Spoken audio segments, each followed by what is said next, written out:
Hello everybody, my name is Arvind. I am a hardcore Bangalorean, born and brought up here. By educational qualification, I am an engineer. I have a BE degree in mechanical engineering and I have worked in the software industry for about 16 years. I also have an MBA in technology management from NTU Singapore. In 2016, when I left my IT career, I was working for a company called Cognizant and I was doing business development for them based out of Sydney. So in 2010, at the age of 32, I became a diabetic, and that actually forced me to look at my lifestyle and my diet very seriously. And since 2010, I have been modifying my diet and lifestyle in order to control my diabetes. And in the last 8 years, I'm happy to say that I'm no longer a diabetic. I've got full control over my blood sugar, cholesterol, and BP. So one of the things that helped me become healthy and regain my health is an active lifestyle which includes farming. So I do physical work. I am on the farm most of the time. I enjoy working with the soil, working with plants, and this has definitely helped elevate my mood, elevate my health, and change my lifestyle totally. So 2010 is when I invested in a conventional farm. This farm is situated in Shimoga district in Tirthali. That is where we grow areca nut, pepper, banana, coconut, and cashew. And I have actually studied and implemented natural farming practices. So basically, I hate to use chemical pesticides on my land and on my food. So I have tried to use natural farming practices there. For the last 1 year, we have been cultivating vegetables on a leased piece of land, about half an acre, on Kanakpura Road in Bangalore. So here we have set up a poly house, a couple of net houses, and we have also tried our hand at open soil cultivation. And we grow chemical-free, poison-free food for ourselves as well as our family, friends, and our customers. So I have no prior experience in agriculture or growing vegetables.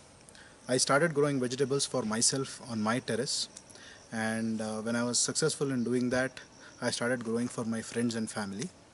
And when the quality of vegetables was appreciated, I got a small idea as to why not do it on a large scale, on a commercial scale.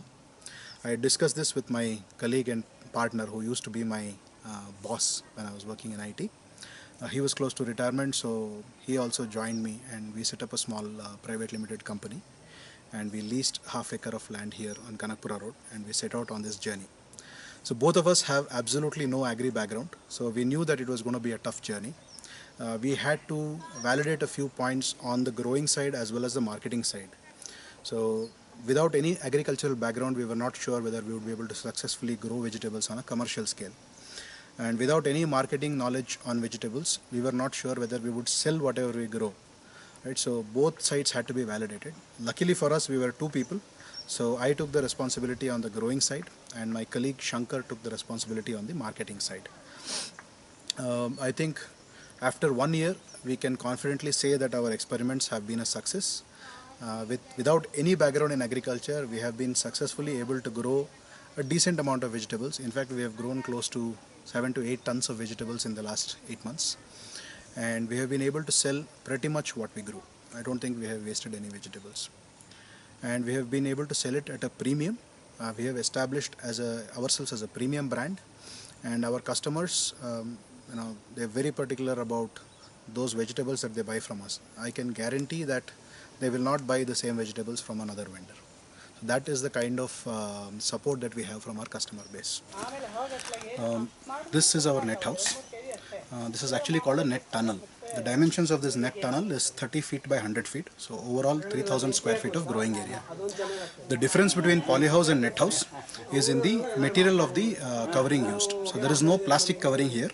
There is only an insect mesh that is used to cover the structure, which gives us protection from insects. There is no protection from rain.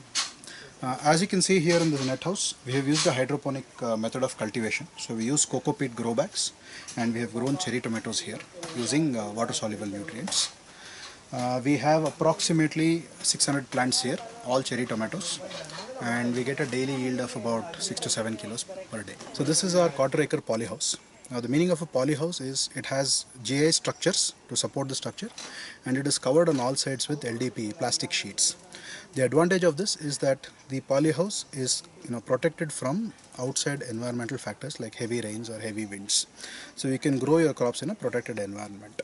The disadvantage, especially in an Indian environment, is that the temperature tends to get very high during summers. So you would have to put in additional measures like foggers and temperature control methods to control the temperature and keep it in the ideal range. So typically, traditionally, you are supposed to grow one crop in one polyhouse. But here, as you can see, we have multiple crops. We have 5 crops here to be exact. We have greens, we have cherry tomatoes, we have beefsteak large tomatoes, we have sweet peppers, and we have hot peppers. The reason we do that is unique to us. So our model is not to produce large-scale vegetables and sell it in a wholesale. We actually sell to customers in a retail model. So for us, it becomes important to grow as many varieties as possible in as small an area as possible. So that is the reason we have multiple different types of vegetables grown in a small area like this. As you can also see, we have 2 modes of cultivation here.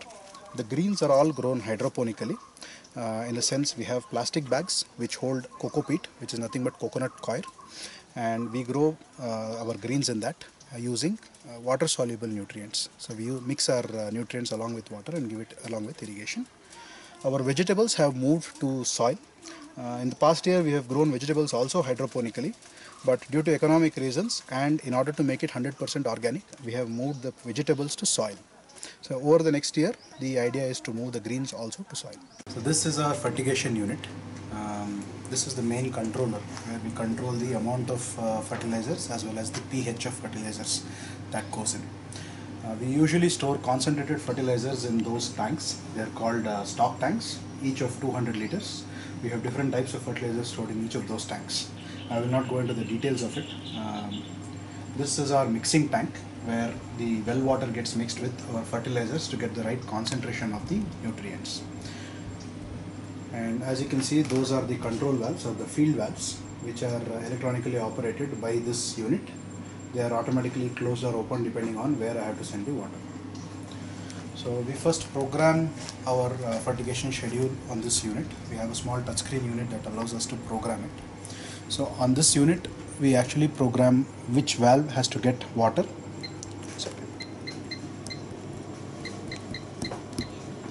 Okay. So this is where we program it. As you can see, this is programmed for field valve 2, which is our capsicum. It will flow for 300 seconds, which is about 5 minutes.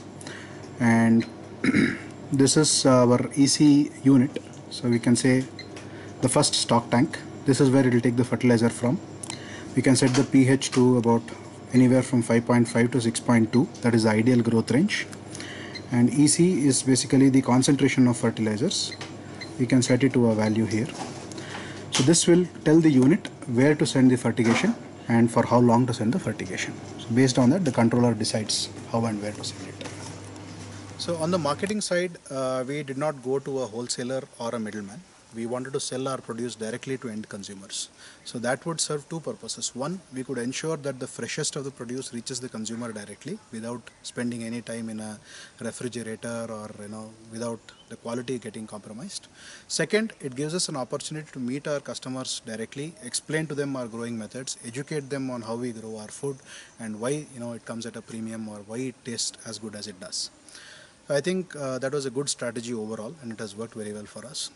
We started our sales in April in JP Nagar in Brigade Gardenia. I think our first sale started with about 4 to 5 customers, close friends. And today we have almost 65 to 70 customers in that one apartment. And then we spread out to other apartments around Brigade Gardenia. So we service the Brigade Millennium Block. And then we have slowly spread to about 8 to 10 apartments on Kanakpura Road. So our aim is to actually service all the apartments on Kanakpura Road before we go to other areas of Bangalore.